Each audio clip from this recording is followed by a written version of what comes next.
ஆண்டவராக இயேசு கிறிஸ்துவின் நாமத்தினாலே மீண்டும் ஸ்பிரிச்சுவல் சயின்ஸ் ஆன்மீக அறிவியல் நிகழ்ச்சிக்கு உங்களை அன்பாய் வரவேற்கிறோம். தொடர்ச்சியாக இந்த நிகழ்ச்சியில் நம்ம தியாலஜி இறையியலை குறித்து பார்த்துக்கிட்டே இருக்கிறோம்.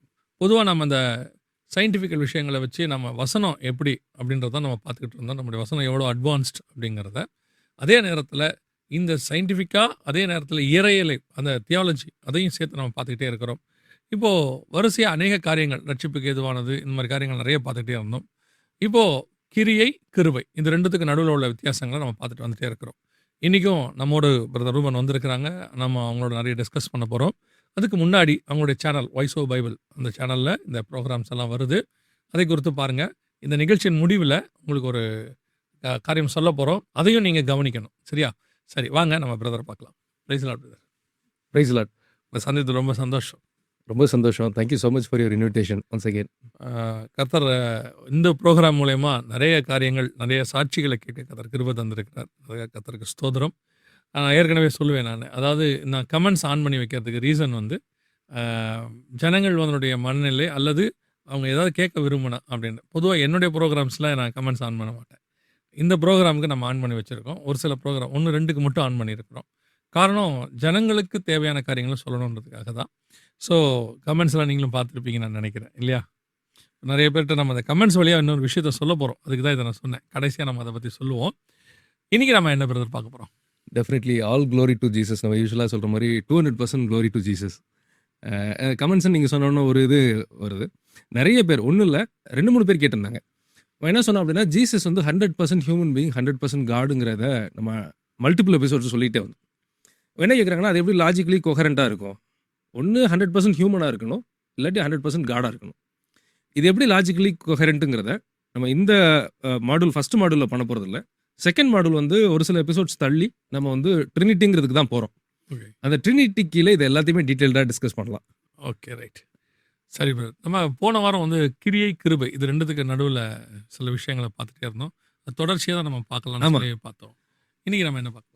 ஸோ அதோட தொடர்ச்சியாக இந்த கிரியையோடைய முக்கியத்துவம் என்னங்கிறத லாஸ்ட் டைம் நம்ம பார்த்தோம். ஃபார் எக்ஸாம்பிள், என்னுடைய சுயாட்சிக்கு உட்பட்ட கடமையை தான் நம்ம கிரியைன்னு சொல்கிறோம். என்னுடைய சுயாட்சிக்கு உட்பட்ட விஷயத்த காடு செய்ய மாட்டார், அதை நம்ம தான் செய்யணும். இல்லாட்டி இதை இன்னொரு வார்த்தையில் சொல்லணும்னா, என் சுயாட்சியில் கொடுக்கப்பட்ட ரைட்ஸ். இந்த சுயாட்சிங்கிறது தான் லாஸ்ட் ஒரு 20 எபிசோடாக நம்மளுக்கு ஆண்டவர் கொடுத்த தன்னாட்சி உரிமை. ஏன்னா வசனம் தெளிவாக சொல்லுது, அவருடைய சாயலில் நம்மளை படைச்சாரு. We are created in the image of God. Image of காடோட ஒரு implication, we are autonomous by definition. நம்மளுக்கு சுயாட்சிங்கிறத மனுஷங்களுக்கு டெஃபினிஷனாகவே கொடுத்துருக்காரு. அந்த சுயாட்சிக்குள்ளே காடு தலையிட முடியாது. எவ்வளோ பெரிய விஷயம் இல்லை? அதாவது எனக்கு கொடுக்கப்பட்ட உரிமையில் என்னை உருவாக்கினவர் தலையிடுறது இல்லை அப்படிங்கிறது எவ்வளோ பெரிய, அதாவது கேட்கறதுக்கு சாதாரணமாக இருக்குது. அதை ஃபீல் பண்ணும்போது ரொம்ப பெரிய விஷயமாக இருக்குது. சரி சொல்லுங்கள். ஸோ இதுதான் அதோட ஃபவுண்டேஷன். நிறைய பேர் என்ன யோசிக்கிறாங்கன்னா, எஸ்பெஷலி இப்போ நம்ம இந்த கிரியையும் ஏன் ரொம்ப இம்பார்ட்டன்ட் கொடுத்து 2-3 எபிசோட்ஸ் நம்ம பார்க்குறோம் அப்படின்னா, இந்த ப்ரெசன்ட் ஜென்ரேஷன் இதை எப்படி புரிஞ்சுக்கிறாங்கன்னு நம்ம லாஸ்ட் டைம் டிஸ்கஸ் பண்ணோம். ஏஐ மாதிரி புரிஞ்சுக்கிறாங்க. ஒன்றுமே செய்ய வேணாம், ஒரு பார்ட்டிசிபேஷன் இருக்க வேணாம், அதுவாக நடக்கும் அப்படிங்கிற மாதிரி புரிஞ்சுக்கிறாங்க. அதுவே கிரியேட் பண்ணி எல்லாத்தையும் கொடுத்துரும். எவல்யூஷன் தியரி மாதிரி அவங்க நினச்சிக்கிறாங்க. ஓகே, அதில் தான் பார்த்தீங்கன்னா நீங்கள் எதுவுமே செய்ய வேணாம், அதுவாகவே இதாகிடும், அதுவாக எல்லாமே நடக்கும். ஸோ இதில் ஒரு ஆஸ்பெக்ட் இப்படி புரிஞ்சுக்கிறாங்க. இன்னொரு ஆஸ்பெக்ட் ஆஃப் பீப்புள் எப்படி புரிஞ்சுக்கிறாங்கன்னா, லக்குன்னு புரிஞ்சுக்கிறாங்க. லாட்ரி சீட்டை வாங்கி அதில் எனக்கு வேலையே செய்யாமல் 10 லட்சம் வந்துருச்சுன்னா, பார்த்தீங்களா அவருக்கு எவ்வளோ பெரிய கிருபை இருக்குது அப்படிங்கிற மாதிரி நினச்சிக்கிறாங்க. அதுவுமே ரொம்ப ரொம்ப தப்பான ஒரு விஷயம். அப்படி பைபிள் எங்கேயுமே சொல்ல. கிரேஸுங்கிறது, அந்த டாக்டர் ஆஃப் கிரேஸ் ஆர் கிருபையின் உபதேசங்கிறது ஒரு ஸ்ட்ரக்சரலாக ரொம்ப ஒரு வெரி வெரி ஸ்ட்ரக்சர்டு ஃப்ரேம் ஒர்க்குன்னு நான் சொல்லுவேன். அதே நேரத்தில் அது ஒரு ப்ராக்டிக்கலான விஷயம். கிருபைக்கும் பின்னாடி ஃபார்முலா இருக்குது, கிருபைக்கும் பின்னாடி ப்ரோக்ராம் இருக்குது. அதெல்லாம் எழுதுனா தான் கிருபைங்கிறது வெளியே தெரியும். ஆமாம், என்னென்னா ஒரு லாலெஸ்னஸ் மாதிரி இதை புரிஞ்சிக்கூடாது. லாலெஸ்னஸ்ங்கிறது ஒரு சட்டமே இல்லாமல் விதிமுறையே இல்லாத ஒரு விஷயம் கிருபை கிடையாது. அதுக்குட்பட்ட நிறைய விஷயங்கள் இருக்குது. அதை சரியாக புரிஞ்சுக்கிட்டோன்னா நம்ம வாழ்க்கையில் ஏகப்பட்ட விஷயத்த ஆண்டவர்கிட்ட நம்ம பெற்றுக்கலாம். நம்ம வாழ்க்கையுமே ரொம்ப சுமூகமாக இருக்குங்கிறது தான் அதனுடைய பிரைமரி அப்ஜெக்டிவாக நான் பார்க்குறேன். ஸோ இது போக லாஸ்ட் டைம் என்ன பார்த்தோம் அப்படின்னா, போன எபிசோடில் நம்மளுடைய விசுவாசத்தோட எக்ஸ்பிரஷன், நம்ம விசுவாசிக்கிறோங்கிறதுக்கு அடையாளமே நம்ம செய்கிற கிரியை தான் அப்படிங்கிறத உதாரணமாக நம்ம பார்த்தோம். இதோட சேர்த்து 2 பாயிண்ட். ஒன்று பார்த்தீங்கன்னா கனெக்ஷன் இஷ்யூ. ஹோலி ஸ்பிரிட் எப்படி கனெக்ட் பண்ணுறாரு வார்த்தையை அப்படிங்கிறத நம்ம பார்த்தோம் லாஸ்ட் டைம். இந்த connection issue, contextual issue, connection error R contextual error அப்படின்னு பைபிளை இன்டர்பிரேட் பண்ணுறதுல நிறைய தவறு இருக்கும். அதை நம்ம நெக்ஸ்ட் எபிசோடில் பார்க்கலாம். அதுக்கு முன்னாடி சின்ன ஒரு பெர்ஸ்பெக்டிவ் பைபிளை பற்றி நம்ம சொல்லணும்னு விரும்புகிறேன். அதாவது ஒரு பாஸ்டர் இருந்தார். அவர் பேரு கிறிஸ்டோஃப் அப்படின்னு ஒரு பாஸ்டர். ப்ளஸ் இன்னொரு டேட்டா அனாலிஸ்ட் ஒருத்தர் இருந்தார். டேட்டா விஷுவல் எக்ஸ்பர்ட் அப்படின்னு இந்த டேட்டாவெல்லாம் டேஷ்போர்டாக கிரியேட் பண்ணுறது, விஷுவலைஸாக கிரியேட் பண்ணுறதுல ஒரு எக்ஸ்பர்ட். அவர் பேர் கிறிஸ் ஹாரிசன் அப்படின்னு. இவங்க 2 பேரும் சேர்ந்து பைபிளில் ரெஃபரன்ஸ் இருக்கு இல்லையா, புதிய ஏற்பாட்டில் ஒரு ரெஃபரன்ஸ் இருக்கும், பழைய ஏற்பாட்டில் ஒரு ரெஃபரன்ஸ், அதுக்கு ஒரு ரெஃபரன்ஸ் இருக்கும், இல்லாட்டி பழைய ஏற்பாட்டுக்குள்ளேயே ஒரு ரெஃபரன்ஸ் இருக்கும், புதிய ஏற்பாட்டுக்குள்ளேயே ஒரு ரெஃபரன்ஸ் இருக்கும். இந்த மாதிரி ஸ்ட்ரைட்டாக எக்ஸ்பிளிசிட்டாக டைரெக்டாக தெரிகிற வசனங்களுடைய இதை மட்டும் விஷுவலைஸாக நீங்கள் போட்டாங்க. அதுதான் நீங்கள் இப்போ ஸ்க்ரீனில் பார்க்குறது. அதில் அவங்க சொல்கிறாங்க குறைஞ்சபட்சம் 63,779 கிராஸ் ரெஃபரன்ஸ் பைபிளில் இருக்குங்கிறாங்க. அப்பா 63,779. 779. ஆனால் பெரிய ஆச்சரியம் பிரதர், மொத்த வசனமே 31,000 தான். ஆமாம், பைபிளில் உள்ள வசனங்களே மொத்தம் 36,000 சம் கவுண்ட்டு தான் அது. 31,000 வசனங்களுக்கு 63,000 கிராஸ் ரெஃபரன்ஸ் இருக்குது ஆமாம் இல்லையா? எப்போவுமே ஒரு ஒரு காரியம் எழுதுறேன்னா அதோட கிராஸ் ரெஃபரன்ஸ் குறைவாக தான் இருக்கும். ஏன்னா எல்லாத்துக்கும் நீங்கள் கிராஸ் ரெஃபரன்ஸ் எழுத மாட்டீங்க, ஏதோ 1-2 தான் எழுதுவீங்க. இப்போ நீங்கள் ஏதோ ஒன்றை பற்றி சொல்கிறீங்கன்னா அதுக்கு ஒரு எக்ஸாம்பிளாக அதுலேருந்து ஏதோ ஒன்று தான் எடுப்பீங்க. அதை விட அதிகமாக இது இருக்காது கிராஸ் ரெஃபரன்ஸ். ஆனால் இதை பார்த்தீங்கன்னா இதை விட டபுள் மடங்கு மேலே இருக்குது கிராஸ் ரெஃபரன்ஸ். இது direct cross reference. Direct cross reference. இப்போ ஸ்பிரிச்சுவல் கிராஸ் ரெஃபரன்ஸ் ஆர் உங்களுக்கு வந்து இன்ஸ்பிரேஷன் நம்மளுக்கு கிடைக்கிற கிராஸ் ரெஃபரன்ஸ் அதெல்லாம் எக்ஸ்போனென்ஷியலாக இன்ஃபினிட்டாக இருக்கும். அது இப்போ பஸ்கா ஆட்டுக்குட்டினா இயேசு கிறிஸ்து நம்ம தியானிக்கிறோம், 7 கிழமை பொன் குத்து விளக்குனா 7 சபன் தியானிக்கிறோம், இந்த மாதிரி. ஆமாம், இப்போ நீங்கள் டீச்சிங் கொடுக்கும்போது நீங்கள் கிராஸ் ரெஃபரன்ஸ் அதை வெளிப்பாடாக சொல்கிறீங்க இல்லையா? ஆமாம், அது மாதிரிலாம் இவங்க எடுக்கல.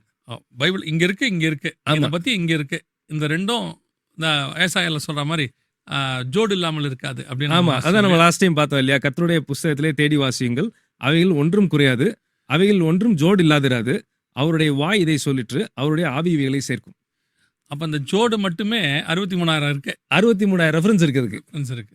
Okay okay. இதில் என்ன ரொம்ப ஒரு நம்ம வியக்கத்தக்க ஒரு விஷயம், ரொம்ப நம்ம பிரமிக்கத்தக்க ஒரு விஷயம்னா, பைபிளை ஒரு ஆள் எழுதலை, 40 ஆத்தர் எழுதியிருக்காங்க, 1500 வருஷம் எழுதப்பட்டிருக்கு, அதுக்கப்புறம் மல்டிபிள் கான்டினென்ட்ஸில் எழுதியிருக்காங்க, குறைஞ்சபட்சம் 3 மொழியில் எழுதியிருக்காங்க. இது எல்லாம் சேர்த்து கலெக்டிவாக பார்த்தா இவ்வளோ கிராஸ் ரெஃபரன்ஸ் இருக்குது. சத்தியத்துக்கு இது ஒரு மிகப்பெரிய எடுத்துக்காட்டு. நான் எப்பவுமே பிரமிக்கிற விஷயமே அதான் பிரதர். அதாவது ஒரு சின்ன கம்பாரிசன் தான், நீங்கள் கிராஸ் ரெஃபரன்ஸ் மாதிரி ஒரு சின்ன கம்பாரிசன் தான். ராஜகுலத்தில் பிறந்த தானியலுக்கும் மீனவ குலத்தில் பிறந்த யோவான், தானியல் புஸ்தகமும் யோவான் தான் ட்வின் புக்ஸு. இவர் அரண்மனையிலேருந்து எழுதுறாரு, இவர் சிறைச்சாலையிலேருந்து எழுதுறாரு. இவர் கல்வியில் நிபுணர்னு இருக்கு தானியலுக்கு, இவர் படிப்பறிவில்லாத பேதமை உள்ளவர்னு இருக்கு. நீங்கள் கவனிச்சு பார்த்தீங்கன்னு சொன்னால் இவங்க 2 பேரும் குவைட் கான்ட்ராஸ்ட்.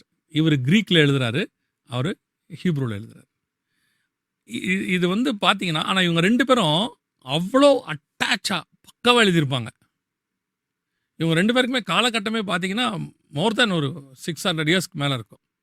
இந்த காலகட்டத்துக்குள்ளே உட்காந்து இவங்க அதை எழுதுறாங்க. அப்படின்னா பாருங்கள், அந்த பைபிளுடையதான ஆவியானவர்ன்ற ஒருத்தர் எப்படி அதில் ஒர்க் பண்ணுறாருன்றதை நான் சொல்கிறேன். நீங்கள் சொல்லும்போது ஒரு பாயிண்ட் தோணுது, ஆவியானவர் தான் எழுதுனது, அதை கனெக்ட் பண்ணுறது அவர் தான். கனெக்ட் பண்ணிவிட்டு உங்களுக்கு எனக்கு புரியும்படி சொல்லித்தராருல, அது அதை விட பெரிய விஷயம். சில நேரத்தில் ஆத்தர் எழுதிடுவார், அவர் என்ன எழுதியிருக்காருன்னு ஒருத்தருக்கு புரியாது. நீ இந்த மாடர்ன் ஆர்ட்னு ஒன்று இருக்கும் பாருங்கள், வரைஞ்சவரை தவிர ஒருத்தனுக்கும் அது புரியாது. ஆளாளுக்கு ஒன்று புரிஞ்சுப்பாங்க அதில் இல்லையா? ஆனால் அதை ஆர்ட் பண்ணவருக்கு மட்டும்தான் அவர் என்ன சொல்ல வராருன்னு புரியும். ஆனால் இங்கே ஆவியானவர் எல்லாருக்கும் புரிய வைக்கிறார் பாருங்க, படித்தவனுக்கும் புரிய வைக்கிறாரு, படிக்காதவனுக்கும் புரிய வைக்கிறார். இந்த மாதிரி ஒரு மகத்துவமான வசனத்தை நீங்கள் எங்கேயுமே பார்க்க முடியாது, இம்பாசிபிள். அதனால தான் பைபிள் யூஸ்வலாக ஒரு அன்பேரலல் புக் அப்படின்னு நம்ம யூஸ்வலாக சொல்லுவோம். அன்பேரலல், அன்கம்பேரபிள், எப்படி வேணாலும் சொல்லலாம்.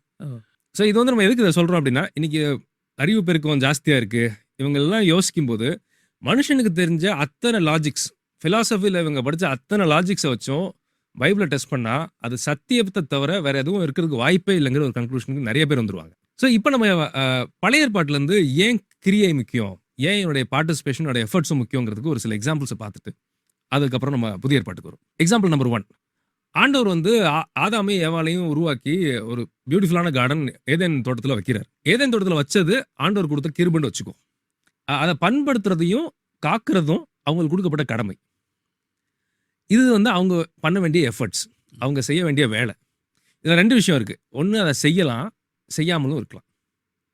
இதுதான் நம்மளுக்கு ஆண்டவர் கொடுத்த தன்னாட்சி சுதந்திரத்துடைய அடிப்படை. பண்படுத்தும் காக்கும்ன்றது வேலை இருக்குது. அவங்க செய்யலாம், செய்யாமல் அவங்க செய்யலை. தேவன் செய்யாதனால அவங்க திட்டவும் இல்லை. செய்யாதனுடைய விளைவு வரும்போது தான் அவங்ககிட்ட அந்த விளைவை பற்றி பேசுகிறாரு. அவர் செய்யாத போது நான் உதாரணத்துக்கு தான் சொல்கிறேன், அதை காக்கவும் அப்படின்னு இருக்கு இல்லையா, யாருக்கிட்ட வந்து காக்கணும்? இங்கிலீஷில் பார்த்தீங்கன்னு சொன்னால் கீப் இட்னு இருக்கும். Maintain it and keep it, watch it அப்படின்ற வேர்டு யூஸ் பண்ணுவார். அது யாருக்கிட்ட வந்து காப்பாற்றணும்? இவங்க 2 பேர் தவிர வேறு யாருமே இல்லை இல்லையா? அப்போ அந்த தோட்டத்துக்கு வெளியே பாம்புன்னு ஒன்று இருக்கு, அது பிசாசால் நடத்தப்படுது. அவனை காக்கும்னு சொன்னதுக்கே அந்த பாம்பு உள்ளே வராமல் பார்த்துக்கோன்றது தான். அண்டர்ஸ்டுட். அந்த வேலையை அவங்க செய்யலை இப்போ. ஆமாம். ஆனால் இவர் அந்த பாம்பு உள்ளே வர வரைக்கும் பார்த்துட்டு உள்ளே வரும்போது தடுத்து நிறுத்திட்டு, பாரு நீ ஒழுங்காக காவல் செய்யலை அப்படின்னு அவர் சொல்லலை. அது அவன் பார்க்க வேண்டிய வேலை. அவன் சுயாதீனத்தில் நான் தலையிடலை. ஆமாம். ம். இப்போ இன்னைக்கு இருக்கிற 21st செஞ்சுரி பிலீவர் என்ன கேட்பார் அப்படின்னா, இவருக்கு தான் உள்ள வரும்னு தெரியும்ல, பாதுகாக்கிறதுக்கு சுடரொளி பட்டையை ஏந்திய தேவதூதரை வெளியே நிப்பாட்டிருக்கலாம்ல அப்படின்னு கேட்டால், இப்போ ஒரு எக்ஸாம்பிள் சொல்கிறேன். உங்கள் வீடு இருக்குது, ஒருத்தரோட வீடு இருக்குது, உங்கள் ஃபேமிலி இருக்குது. அரசாங்கம் என்ன பண்ணுது, அது உள்ள பாதுகாக்கிறதுக்கு ஒரு ஆளை நிப்பாட்டுது. நம்ம என்ன சொல்லுவோம், என் உரிமைக்குள்ளே அவர் யார் தலையிடுறதுக்கு? அதாவது நம்ம வீட்டு வாசல் வரைக்கும் கூட அனுமதி கொடுத்துருவோம் நம்ம, ஆனால் வீட்டுக்குள்ளே நம்ம கண்டிப்பாக அனுமதி கொடுக்க மாட்டோம். ஆமாம் இல்லையா? ஆமாம். அதுதான். அது யார் நான் பேசுறதுலாம் அவர் கேட்கறதுக்கு? இதான டெமோக்ரஸியோட ஃபவுண்டேஷனு. இதை தான் அங்கே பண்ணுறாரு அவர். நான் என்ன சாப்பிட்ணுன்னு சாப்பிடக்கூடாது நீங்கள் சொல்லக்கூடாது இல்லை இல்லையா? நான் எந்த கறி வேணாலும் சாப்பிடுவேன், அது ஏன் இஷ்டம். அப்படி சாப்பிடக்கூடாதுன்னு நீங்கள் சொல்கிறீங்கன்னா அது டிக்டேட்டர்ஷிப்பாக மாறிடுது இல்லை? அந்த டிக்டேட்டர்ஷிப்புக்குள்ளே காடு போகிறதுக்கு விரும்பலை. ஏன்னா நம்மளுக்கு தான் அந்த அதிகாரத்தை கொடுத்துருக்காரு. Yes, right. இதுதான் நம்ம கடமை. இதுதான் நம்ம கடமை. சரி, அடுத்த ஒரு எக்ஸாம்பிள் பார்ப்போம். யாத்திராம 14 ஆண்டவர் சொல்றாரு, கர்த்தர் உங்களுக்காக யுத்தம் பண்ணுவார், நீங்கள் சும்மா இருப்பீர்கள். பாத்தீங்களா, இங்க சும்மா தானே இருக்க சொல்லியிருக்காரு. அந்த கான்டெக்ட் நம்ம புரிஞ்சுக்கிட்டோம்னா, பின்னாடி பார்வோன் துரத்துறான், முன்னாடி செங்கடல் இருக்கு. சும்மா இருக்கிறது மாதிரி கஷ்டமான வேலை வேற எதுவுமே அங்கே கிடையாது. ஓகே, இது அவுட் ஆஃப் கான்டெக்ட்ல இவங்க புரிஞ்சுக்கிட்டு இதை எடுத்துட்டு இவங்க வரக்கூடாது. அப்படி பேசினாங்கன்னா நம்ம அவுட் ஆஃப் கான்டெக்ட் பேசுறோம்.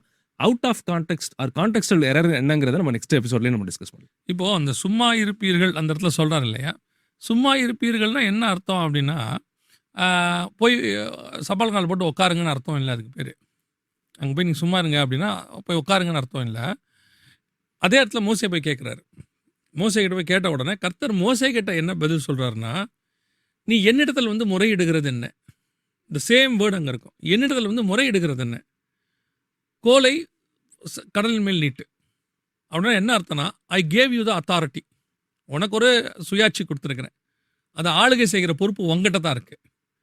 நீ அந்த கோலை நீட்டி தண்ணியை ரத்தமாக மாற்ற முடியும். நீ அந்த கோலை நீட்டி உனக்கு செய்ய வேண்டிய அதிகாரங்களை கொடுத்துருக்குற. அது எதுக்காக கொடுத்தேன்? பார்வோன்கிட்ட என் வல்லமையை காட்டுறதுக்கு கொடுத்தேன், வாதையை கொண்டு வரது கொடுத்தேன். அந்த அதிகாரம் அந்த கோலுக்கு இருக்கு. இந்த கோலுக்கு கண்மலை அடித்தா தண்ணி வரக்கூடிய அதிகாரம் இருக்கு.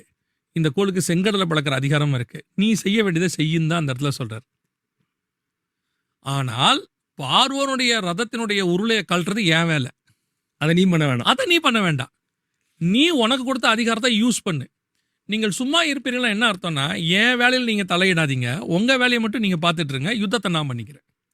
கரெக்ட். இதுதான் அந்த இடத்துல காட் சொல்ல வந்தது. ஆமாம். இதில் இப்போ இருக்கிற இந்த நீங்கள் சொன்னீங்க இல்லையா லாஸ்ட்டு ஹைப்பர் சூப்பர் நிறைய இருக்கு. இப்போ அந்த பேசுகிற கூட்டத்தில் சில பேர் ஏதாவது ஒன்று கேட்கும், பார்த்தீங்களா இவன் நடக்க வைக்கிறாரு, கடலை பிரிக்கிறது அவர் வேலை, வெட்டாந்தரை ஆக்குறதும் அவர் வேலை, நடந்து போகிறதும் போகாதும் இவனுக்கு கொடுக்கப்பட்ட உரிமை. அந்த காத்தடிச்சு இவனை தள்ளிட்டு போகலாம். அப்படி போனார்னா என்ன ஆகும்னா, நான் தான் போகவே விரும்பலையே, என்ன எதுக்கு தள்ளிங்கன்னு அடுத்த கொஸ்டின் கேட்கறதுக்கு ஒரு ரைட்ஸ் வந்துடும் அவனுக்கு. அதுவும் இருக்கு. ஓவராக காத்தடிச்சு முதுகெல்லாம் வலிக்க பண்ணிட்டார் தெரியுமா, ஜேர்னி நல்லாவே இல்லைன்றான் இல்லையா. நம்ம ஒரு காலம் நடந்து போயிருந்தவங்க இப்போது ஒரு வால்வோ பஸ்ஸில் ஸ்லீப்பர் கோச்சில் போய் இறங்கும் போதே நம்ம என்ன சொல்கிறோம், பஸ்ஸு மோசங்க, படுக்கவே முடியும். ஒரு காலத்தில் நின்றுட்டு போன காலம் இருந்துச்சு. அந்த மாதிரி கர்த்தர் காற்று அடிச்சுக்கணுமே, இவனை விட்டவனை அந்த பக்கம் அக்கறையில் போய் சொல்லுவான், ஆண்டவர் ரொம்ப ஓவர் காற்று அடிச்சிட்டாருங்க, முதுகெல்லாம் வலி இன்னுமா, அதனால் உன் வேலையை நீ செய், என் வேலையை நான் செய்கிறேன்ற. காற்றோட ப்ரெஷர் ஜாஸ்தியாக இருந்துச்சு. ஸோ நடக்கிறது அவனுக்கு கொடுக்கப்பட்ட கடமை, அவனுடைய தன்னாட்சிக்கு உட்பட்ட விஷயம். அதனால தான் அவனை தள்ளிட்டு போகல. இன்னொன்று ஒரு எக்ஸாம்பிள் பார்ப்போமே. வானத்துலேருந்து மண்ணா விழுது. நான் ரொம்ப காலம் சின்ன பிள்ளையிலேருந்து ரொம்ப ரொம்ப ரொம்ப வருஷம் வரைக்கும் நான் நினச்சிருந்தேன், மண்ணா மேலேருந்து கீழே விழும், அதை எடுத்துகிட்டு வந்து மண்ணை மட்டும் தட்டிட்டு இவங்க சாப்பிட்றலாம் அப்படின்னு நினச்சிருந்தேன். கொஞ்சம் வருஷத்துக்கு முன்னாடி தான் நான் படித்து பார்க்கும்போது ஒரு புதுசாக எனக்கு ஒரு ரெவலேஷன் மாதிரி இருந்துச்சு. ஏன்னா இவன் 11:8 பார்த்தோம், ஜனங்கள் போய் அதை பொறுக்கி கொண்டு வந்து எந்திரங்களில் அரைத்தாவது உரல்களில் இடித்தாவது பானைகளில் சமைப்பார்கள், அதை அப்பங்களாக சுடுவார்கள், அதன் ருசி புது ஒலிவ எண்ணெயின் ருசி போல் இருந்தது. இன்னைக்கு இருக்கிற இந்த ஃபாஸ்ட் ஃபுட் ஜென்ரேஷன் என்ன கேட்கும்னா, பார்த்தீங்களா எங்களை அரைக்கலாம் சொல்கிறாரு, அதை வந்து இடிக்க சொல்றாரு. அவரே அவிச்சு போட்டிருக்கலாம், இல்லாட்டி பொரிச்சு போட்டிருக்கலாம்ல அப்படின்னு கேட்பாங்க. இருக்கும். சிக்கன் 65 போட்ட மாதிரி காடை 65 போட்டிருக்கலாம்ல அப்படின்னு கேட்பாங்க. கேட்டாலும் கேட்டாலும் ஆச்சரியப்படுறதுக்கு ஒன்றும் இல்லை. ஏன்னா அந்த நிலைமையில தான் இன்னைக்கு இருக்க ஜென்ரேஷன் இருக்கு. யோசிச்சு பாருங்க, இதை அது காடுக்கு சாப்பாடா போட தெரியுது. இவங்க விவசாயம் பண்ணல, அதை அறுவடை பண்ணல, ஒண்ணுமே பண்ணல. வானத்துலேருந்து விழுகுது சாப்பாடு.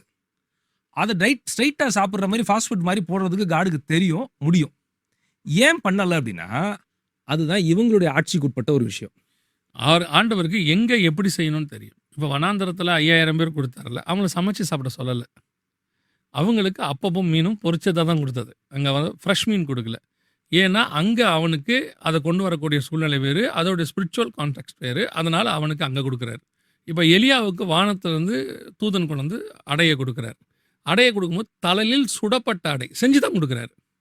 ஆனால் எலியாவுடைய சூழ்நிலை அங்கே புரியுது. இப்போ அவன் வந்துட்டு எந்திரமும் இல்லை, அங்கே அரைக்கக்கூடியதான எதுவுமே கிடையாது. அவனுக்கு இதை கொடுக்கணும், ஆனால் அதுக்கான நேரமும் கிடையாது. நீ எழுந்து நட, நீ செய்ய வேண்டிய தூரம் அதிகம். அந்த கான்டெஸ்ட்டுக்கு அதை அங்கே கொடுக்குறாரு. அதனால எலியா வந்து சும்மா இருக்கணும்னு அர்த்தம் இல்லை. அவனுக்கு கொடுத்தது கிரியை செய்யறதுக்காக தான் கொடுத்ததே. 40 நாள் நடக்க வேண்டியதா இருந்துச்சு. 40 நாள் இரவும் பகலும் நடக்க வேண்டியதாக இருந்துச்சு இல்லையா? ஸோ அவனுடைய கிரியைக்காக அது கொடுக்கப்பட்டது. இப்போ காட் வந்து நமக்கு தராரு. ஒரு பிரச்சனையில் நாம் செய்யும் போது திடீர்னு ஒருத்தர் வந்து நமக்கு ஒரு உதவி செய்கிறார். நம்ம ஜோம் பண்ணிகிட்டே இருக்கிறோம், ஒரு உதவி செய்கிறார். ஆனால் அந்த உதவி எதுக்கு செய்கிறாருன்னா, அவர் கொடுக்குற அந்த பணத்தை வாங்கி பீரோவில் வச்சுக்கோப்பா, உனக்கும் உன் பிள்ளைகளுக்கும் நீங்கள் பார்த்துக்கிட்டு அதை டெய்லி திறந்து பார்த்து ஜோம் பண்ணுறதுக்கு இல்லை. அதை கொடுத்து உடனே போய் இவனை வச்சு வேற ஒரு கிரியை செய்ய வேண்டியிருக்கும். அந்த பணத்தை சம்பாதிக்கிற அளவுக்கு இவனுக்கு டைம் இருக்காது. அதை வச்சு இவனுக்கு ஒரு கிரியை செய்ய வேண்டியிருக்கும். அதனால தான் அப்படி கொடுப்பாரு. பல நேரத்தில் உன் வியாபாரத்தை ஆசீர்வதிப்பார். நீங்கள் உழைக்கணும். எனக்கு தெரிஞ்சு பிரதர், நான் அடிக்கடி சொல்லுவேன் இதை மெசேஜில் கூட, எனக்கு தெரிஞ்சு கர்த்தர் சோம்பேறிகளை ஆசீர்வதிக்கிறதே கிடையாது. அதுவும் ஆவிக்குரிய சோம்பேறிகளை கண்டிப்பாக ஆசீர்வதிக்கிறது இல்லை. சில ஆவிக்குரிய சோம்பேறிகள் இருக்காங்க, கிரியையே செய்ய மாட்டான். ஜோம் பண்ணிக்கிட்டு இருக்கேன்னு சொல்லிக்கிட்டே இருப்பான் 30 வருஷமா. இன்னும் கர்த்தர் எனக்கு வழிவாசலை திறக்கலாம்பா. அவனுக்கு பிள்ளை பிறந்து, அவன் பிள்ளைக்கு கல்யாணம் ஆகி, அவன் பிள்ளைக்கு பிள்ளை பிறந்தா இன்னும் சொல்லிக்கிட்டே இருப்பான், ஜோம் பண்ணிக்கிட்டு இருக்கேன் அப்படின்பா. இவனை கர்த்தர் ஆசீர்வதிக்கிறதே இல்லை. இவன் பார்த்தீங்கன்னா ஒரு ஸ்டாண்டர்டாக ஒரு இடத்துல அப்படியே தான் இருப்பான். ஆனால் இவன் என்ன சொல்லிட்டு இருப்பானா, அவன்லாம் மேலே வந்துட்டான். அவன் கிரியை இவனுக்கு தெரியாது. எங்கள் ஊழியக்காரன் நான் பார்த்துருக்கேன். எங்கள் ஊழியக்காரன் நான் பார்க்கும்போது நல்லா ஒரு கர்த்தர் அவரை வந்து சபையை கொடுத்து ஆசீர்வதிச்சிருந்தார். ஆனால் அதே ஊழியக்காரர் ஒரு 15-20 வருஷத்துக்கு முன்னாடி அந்த இடத்துல செய்த கிரியை நடந்தது, செருப்பு இல்லாமல் நடந்தது. அதே நேரத்தில் அவர் பட்ட பாடுகள், அதனுடைய விளைவாக இதை கொடுத்துருக்காரு. இப்போ வர ஜென்ரேஷன் என்ன நினைக்குது பாருங்க, அவர் எப்படி இருக்கார் பாருங்க, நமக்கும் கர்த்தர் கொடுப்பா, ஜோம் பண்ணுவோம், கையை உயர்த்தி ஜோம் பண்ணுவோம் அப்படின்னா வராது. அந்த கிரியை வெரி இம்பார்ட்டன்ட் இல்லையா? நீங்கள் சொல்கிற வந்து போன ஜென்ரேஷன் அவர், அதனால அவங்க வந்து ஜோம் பண்ணுறோங்கிற ஒரு காம்பனண்ட்டை சொல்கிறாரு. இன்னைக்கு இருக்கிற அந்த சூப்பர் ஹைப்பர் என்ன சொன்னால், காட் எல்லாமே எனக்கு செஞ்சு வச்சுட்டாரு, நான் ஜெபமும் பண்ண மாட்டேன். அதுவும் பண்ணுறதில்ல. ஜெபங்கிறது கிரியை ஆயிடுச்சு இப்போ. ஓஹோ, சரி, மாற்றிட்டு வாங்க. ரொம்ப நாளுக்கு முன்னாடியே ரீசெண்டாக ஒருத்தர் சொன்னது எனக்கு ஞாபகத்தில் வந்துச்சு பிரதர். ஆச்சரியமாக இருக்குது. இந்த வசனத்தை இப்படி யோசிக்க முடியுமா நீங்கள் சொல்லுங்களேன். அவர் வந்து நீங்கள் ஏன் ஜோம் பண்ணுங்க ஜனங்களை போட்டு ப்ரெஷர் கொடுக்குறீங்க? இல்லைங்க, ஆண்டவர் வந்து 1 மணி நேரம் அது எப்போ சொன்னார்? கெத்சமனேல போய் கர்த்தர் கஷ்டப்படும் போது சொன்னார். அதுக்கப்புறம் என்ன சொன்னார்? இனி நீங்கள் இளைப்பாருங்கன்ட்டார். இனி ஜோம் பண்ண வேணாம்னு ஆண்டவர் சொல்லிட்டாருன்னு சொல்கிறார். இதை உங்களால் இப்படி யோசிக்க முடியுதா? இடைவிடாமல் ஜோம் பண்ணுங்கள்னு பவுல் சொன்னதெல்லாம் விட்டுட்டாங்க இப்போ இல்லையா? அப்போ ஒரு ஜென்ரேஷன் ஸ்பிரிச்சுவல் லேசினஸ்குள்ளே போயிட்டு இருக்கு. அதுக்கு அவங்க யூஸ் பண்ணுற வேர்டு தான் இந்த grace, hyper grace, super grace எல்லாம். ஆமாம், இதுதான் இந்த கனெக்ஷன் ப்ராப்ளம். ஓகே, இது எதோட போய் எதை சேர்க்கணுங்கிற தெரியாமல் அதனோட வந்த விளைவு. இப்போ இவ்வளோ நேரம் நம்ம பேசிகிட்டு இருக்கும்போதே 10 பேருக்கு யோசனை வந்திருக்கோம். பார்த்தீங்களா, நீங்கள் சொன்னது அத்தனையுமே பழைய ஏற்பாட்டு பிரமாணத்துக்கு அடிப்படையில் உள்ளது. எல்லா ரெஃபரன்ஸ்லாம் அங்கே. ஆமாம், பழைய ஏற்பாட்டில் இருந்து தான் நீங்கள் சொன்ன ரெஃபரன்ஸ் ஃபுல்லாக. புதிய ஏற்பாடு வந்து இயேசு கிறிஸ்து நம்மளுக்காக செஞ்சு முடிச்சிட்டாரு. அவர் வந்து சிலுவையில் ரத்தம் சிந்துறதுக்கு முன்னாடி நடந்த சம்பவம் இது எல்லாமே. இன்னும் பழைய துருத்தியை வச்சு நீங்கள் பேசிக்கிட்டு இருந்தீங்கன்னா புதிய துருத்திக்கு நீங்கள் வரமாட்டீங்கன்னு யாராவது ஒரு 4 பேர் இந்நேரம் யோசிச்சு முடிச்சிருப்பாங்க. அதையும் கொஞ்சம் இங்கிலீஷில் சொன்னீங்கன்னா அவங்க பேர் சொல்கிறது கரெக்டாகிடும். That is law, that is grace அப்படின்ட்டு அது முடிஞ்சு போச்சு. அதுக்கப்புறம் அவர் சொன்னது எல்லாமே சரின்றோம். ஆமாம், சரி, ஓகே. ஸோ இப்போ இவங்க வந்து அந்த மாதிரி ஆட்களுக்கும் கொஞ்சம் நம்ம முடிஞ்ச அளவுக்கு நம்ம எக்ஸ்பிளேஷன் கொடுக்கறதுக்காக நம்ம புதிய ஏற்பாட்டில் இருந்து மாதிரி ரெஃபரன்ஸை பார்ப்பேன். ஆண்டவர் மறிச்சிடுறாரு, சிலுவையில் அடிச்சு இது பண்ணிட்டாங்க. இந்த சீஷர்களுக்கு என்ன பண்ணணும்னே தெரியல. பயம் ஜாஸ்தியாகி வீட்டுக்குள்ள கதவை மூடிட்டு உட்காந்துருக்காங்க. இப்போ ஆண்டவர் வராரு, அது வரைக்கும் அவங்களுக்கு டைரக்ஷனே தெரில, என்ன பண்ணணும்னு எதுவுமே தெரில. பரிசுத்த ஆவியானவரை கொடுப்பேன் அப்படின்னு சொல்லும்போது நீங்கள் போய் எருசலேமில் காத்துருங்கிறார். நீங்க நம்ம டிஸ்கஸ் பண்ணும்போது இதை பத்தி பேசிட்டு இருந்தோம். காத்திருங்கன்னு எதுக்கு சொல்லணும்? அவர் தான் ரிசரெக்ட் ஆகி பிதாவின் வாக்குத்தத்தத்தை ஸ்ட்ரைட்டா கொடுத்துடலாம்ல. கண்டிப்பா கண்டிப்பா முடியும் இல்லையா? அவர் முடியும். முடியாம ஒண்ணும் இல்லையா அவருக்கு? அவரே ஆவியா தானே இருக்கிறாரு. ஓகே, முடியும்ல. அங்கேயே அபிஷேகம் பண்ணி ஏன் அவர் அவங்க அன்னைக்கு அனுப்பிச்சு விட்டுருக்கலாம்? ஏன் போய் எருசலேம்ல போய் வெயிட் பண்ணுங்கிறாரு? அதுவும் 10 நாள் வெயிட் பண்ண சொல்றாரு. ஏன்னா அவர் 40வது நாள் தான் கடந்து போறாரு ஒளிவமலையில. 50வது நாள் தான் ஆவியானவர் ஊற்றப்படுறாரு. 10 டேஸ் வெயிட் பண்ண சொல்றாரு. ஆமா, வெயிட் பண்ண சொல்றது இவங்களுடைய பார்ட்டிசிபேஷன். ஓகே, இது இவங்க தன்னாட்சிக்கு உட்பட்ட கடமை. வெயிட் பண்றதும் பண்ணாதும் இவங்க கையில இருக்க உரிமை. அதே அதுக்கு ஈக்குவலாக சொல்கிறேன். அதில் உள்ள இன்னொரு ரெஃபரன்ஸ் தான் இது. இவங்களை வெயிட் பண்ண சொன்னார் இல்லைங்களா? 2 பேர் புறப்பட்டு எம்மாவூருக்கு போயிட்டா. சொன்னது வெயிட் பண்ண சொன்னது, நீங்கள் எருசலேம்ல தங்கியிருங்கள். இவன் 2 பேர் பார்த்தா அவர் சங்கத்தோடு இருக்கிறாரு, சரி அதுக்குள்ளே ஊர் பக்கம் போயிட்டு வந்துருவோம் அப்படின்னு கிளம்பிட்டான். இவர் போய் அவனை யூட்டர்ன் போட்டு கூப்பிட்டு வர்றாரு.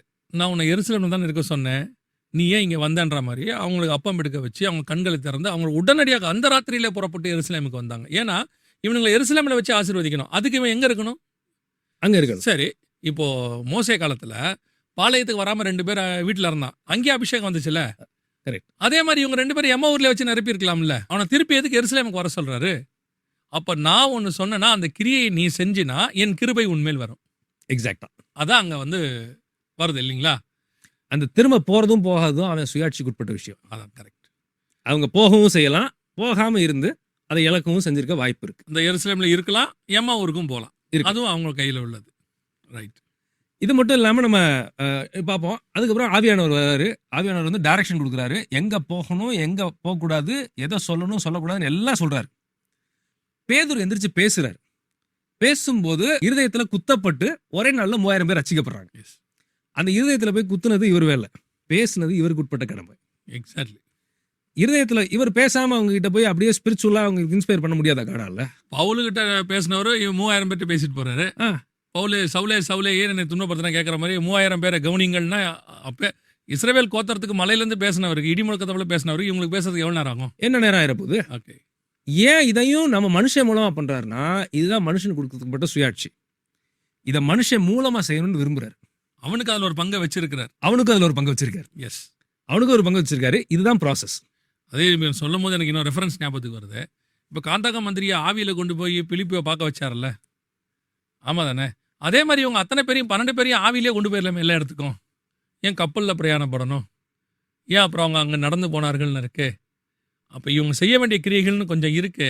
இங்கே செய்ய முடியாத இடத்தில் அவருடைய கிரியைன்னு ஒன்று இருக்கு. அவர் என்ன சொல்றாருன்னா, என் விஷயத்துல நீ தலையிடவே இடாத. அவன் இருதயத்துல போய் வெட்ட வைக்கிறது, அந்த பிளாட்ஃபார்ம் கொடுக்கறது, இது எல்லாம் அவர் பண்ணிடுவார். நம்மளுக்கு கொடுக்கப்பட்ட கடமையை தான் நம்ம பண்ணணும்னு நினைக்கிறாரே ஒழிய, அவருக்கு பண்ண வேண்டிய வேலை அவனை போய் இந்த மனுஷனை நம்ப வைக்கிறது, அவன் இருதயத்தை மாத்துறது, இருதயத்துல விளக்குறது, இதெல்லாம் நான் பண்ணிக்கிறேங்கிறார். இப்போ குதிரை யுத்த நாளுக்கு ஆயத்தம் பண்ணப்படும், ஜெயமோ கர்த்தரால் வரும். இப்போ ஜெயம் கர்த்தரால வருதுன்ட்டு குதிரை ஆயத்தம் பண்ணாம இருப்பீங்களா? இப்ப இருக்கிற ஜெனரேஷன் குதிரை என்ன சொல்லும் அப்படின்னா, ஜெயம் தான் கர்த்தரால வருது இல்ல, காடே இறங்கி எனக்காக சண்டை போடும்போது ஏன் குதிரை ஆயத்தப்படணும்னு கேக்குது. நான் வீட்டில் இருந்துட்டு போறேன், கொள்ளு போடுங்க புல்லு போடுங்க, நான் பாட்டு சாப்பிட்டு நிம்மதியாக வாழ்க்கையை ஓட்டுறேன், கர்த்தர் யுத்தம் பண்ணட்டும். யுத்தம் பண்ணிட்டோம். அதோட அது இன்னொன்னு கேக்குது, எங்களை வேலை செய்ய சொல்லி கஷ்டம்லாம் படுத்துறாரு. இது வந்து கிருபையின் உடன்படிக்கைக்கு அப்பாற்பட்டதா இருக்கு.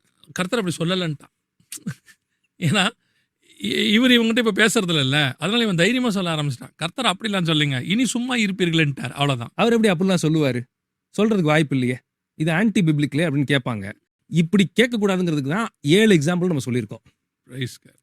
இன்னும் 70 எக்ஸாம்பிள் கூட நம்ம பைபிள்னு சொல்லணும். முடிவு வரைக்கும் இருக்கு, கடைசி வரைக்கும் இருக்கு. எதுக்கு பத்ம தீவுக்கு போனோம்? ஆவியில என்னை ஏன் வனாந்திரத்துக்கு கொண்டு போனோம்? ஆவியில என்ன எதுக்கு கர்த்தர் வந்து அந்த நகரத்துக்கு கொண்டு போனார்? ஆவியில எதுக்கு என்ன? இல்லைன்னா அவனை அங்கே வச்சே சொல்ல வேண்டியது தானே. ஒரு இடத்துக்கு இவனை கொண்டு போறதுங்கிறது அவருடைய திட்டத்துக்குள்ள இருக்கு. இல்லைன்னா அவரே தனியா எல்லா வேலையும் செஞ்சு முடிச்சிருவாருல்ல. அவர் செய்ய முடியாததுக்காக என்ன அங்கே வைக்கல. நீ அதை செஞ்சா உனக்கு ஒரு பலனை வச்சிருக்க, இல்லைன்னா உனக்கு ஒரு பலனும் இருக்காது. அதுதான் இதுதான் நம்ம வந்து இது ஹியூமன் அட்டானமிக்கு உட்பட்ட விஷயத்த அவர் செய்யறதுக்கு விரும்புது. அது நான் பண்ணணுங்கிறார். இதான் நம்ம இன்னொரு ஒரு 1 கொரிந்தியர்ல வாசிக்கிறோம். 1 கொரிந்தியர் 3:6 பார்க்குறோம். பவுல் சொல்றாரு, நான் நட்டேன், அப்போலோ நீர் பாய்ச்சினான், தேவனே விளைவிச்சார். ஃபர்ஸ்ட் கிளாஸ் அருமையான எக்ஸாம்பிள் அது. ஏன் இவர் நடனம்? அவருக்கு நட தெரியாம இல்ல, இது இவனுக்கு கொடுக்கப்பட்ட உரிமை, இவனுக்கு கொடுக்கப்பட்ட தன்னாட்சிக்கு உட்பட்ட ஒரு விஷயம். இது கடமை. இவர் தான் நடனம், நீர் பாய்க்கணும், இதை விளைய செஞ்சது காடு. அது கிருபை. அந்த கிருபைங்கிறத நம்ம நெக்ஸ்ட் எபிசோட்ல பார்க்கலாம். ஒரே கன்க்ளூஷன் பாயிண்டா ஒரே ஒரு விஷயத்தை மட்டும் நான் சொல்லி முடிக்கலாம். லிட்ரேச்சர்லையும் தியாலஜிலையும் ஒரு வேர்டு இருக்கு, ஆக்சிமோரான் அப்படின்ட்டு. ஆக்சிமோரான்னா என்னன்னா the statement that contradicts itself அப்படின்னு சொல்லுவாங்க. என்ன அப்படின்னா ஐடா ஸ்கேடர் ஒரு எக்ஸாம்பிள் சொன்னாங்க.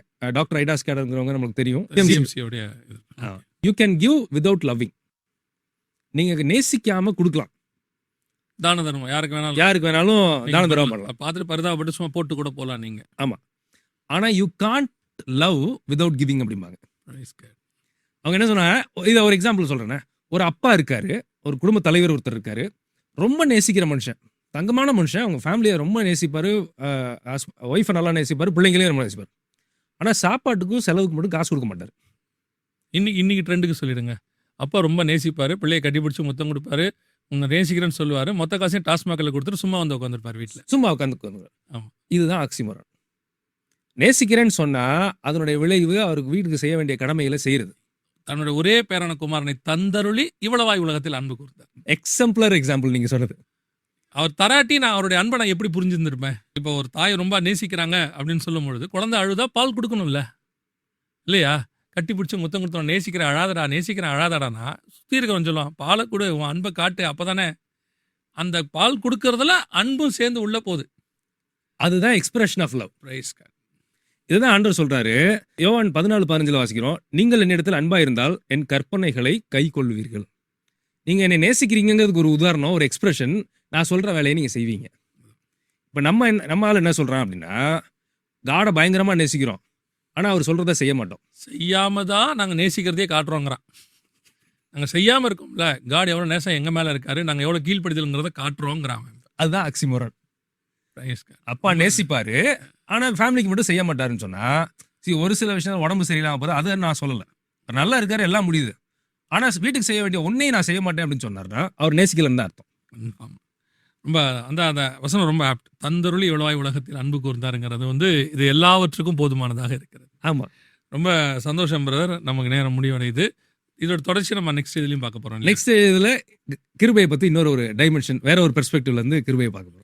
நான் ஆரம்பிக்கும் போது உங்களுக்கு கடைசியாக ஒன்று சொல்கிறேன்னு சொல்லியிருந்தேன், உங்களுக்கு ஞாபகம் இருக்கும்னு நினைக்கிறேன். நாங்கள் 2 பேரும் 23வது எபிசோட், ஏற்கனவே ஒரு 52 எபிசோட் சயின்ஸ் அண்ட் சயின்ஸ், கிட்டத்தட்ட நாங்கள் வந்துட்டு ஒரு 70 எபிசோட்ஸ்க்கு மேலே பேசியிருக்கோம் இல்லையா? ஆனால் ஒரு சிலருடைய கேள்விகள் வரும், பார்ப்போம். இப்போ நாங்கள் என்ன செய்ய விரும்புகிறோன்னா, இன்னும் 2-3 எபிசோடில் இதை கொஞ்சம் ஒரு பிரேக் கொடுத்துட்டு உங்கள் கேள்விகளுக்கு நாங்கள் பதில் கொடுக்கலாம். உங்களுக்கு புரிஞ்சிருக்கா, ஏதாவது டவுட்ஸ் இருக்கா இந்த தியாலஜியில், இந்த சயின்ஸில் உள்ளதில் நாங்கள் பேசின விஷயங்களுக்குள்ளாக? ஸோ உங்களுக்கு ஏதாவது சந்தேகங்கள் இருக்கா அப்படிங்கிறத நீங்கள் எங்களுக்கு எழுதுனீங்கன்னா நாங்கள் உங்களுக்கு வருகிற எபிசோட்ஸில் கேள்வி பதில் செக்ஷனாகவே நீங்கள் கேட்குற கேள்வி இங்கே கேட்டே உங்கள் பேரை சொல்லணுன்ற அவசியம் இல்லை, நாங்கள் சொல்ல போகிறதில்ல. ஒருவேளை நீங்கள் சொல்ல விருப்பப்பட்டாலும் நாங்கள் சொல்லுவோம், பிரச்சனை இல்லை எங்களுக்கு. ஸோ நீங்கள் வந்து உங்களுடையதான கேள்விகளை எங்களுக்கு அனுப்புனீங்கன்னா நாங்கள் அதை கேள்வி பதில் எபிசோடாக கொண்டு வர விரும்புகிறோம். அதை ஒரு கொஞ்சம் எபிசோட்ஸ் அதில் நாங்கள் பண்ண ஆசைப்படுறோம். ஸோ நாங்கள் என்ன செய்கிறோம், எதுக்காக இதை சொல்கிறோம் அப்படின்னா, இப்போ ஸ்க்ரீனில் பாருங்கள், ஒரு வாட்ஸ்அப் நம்பர் வருது, ஒரு இமெயில் ஐடி வருது. இந்த 2த்துக்கு தான் நீங்கள் அனுப்பணும். இந்த 2த்தில் எது வேணால் நீங்கள் அனுப்பலாம். ஆனால் இதை தாண்டி கமெண்ட்டில் போடக்கூடாது. அதுக்கு தான் ஆரம்பத்தில் சொன்னேன், கமெண்ட்டில் இதை நீங்கள் போடக்கூடாது. கமெண்ட்டில் உங்களோட கேள்விகளை கேட்டிங்கன்னா பதில் சொல்ல மாட்டாது. நாங்கள் கமெண்ட்டை படிக்கிறோம், ஆனால் அதுக்கு பதில் சொல்ல போகிறதில்ல.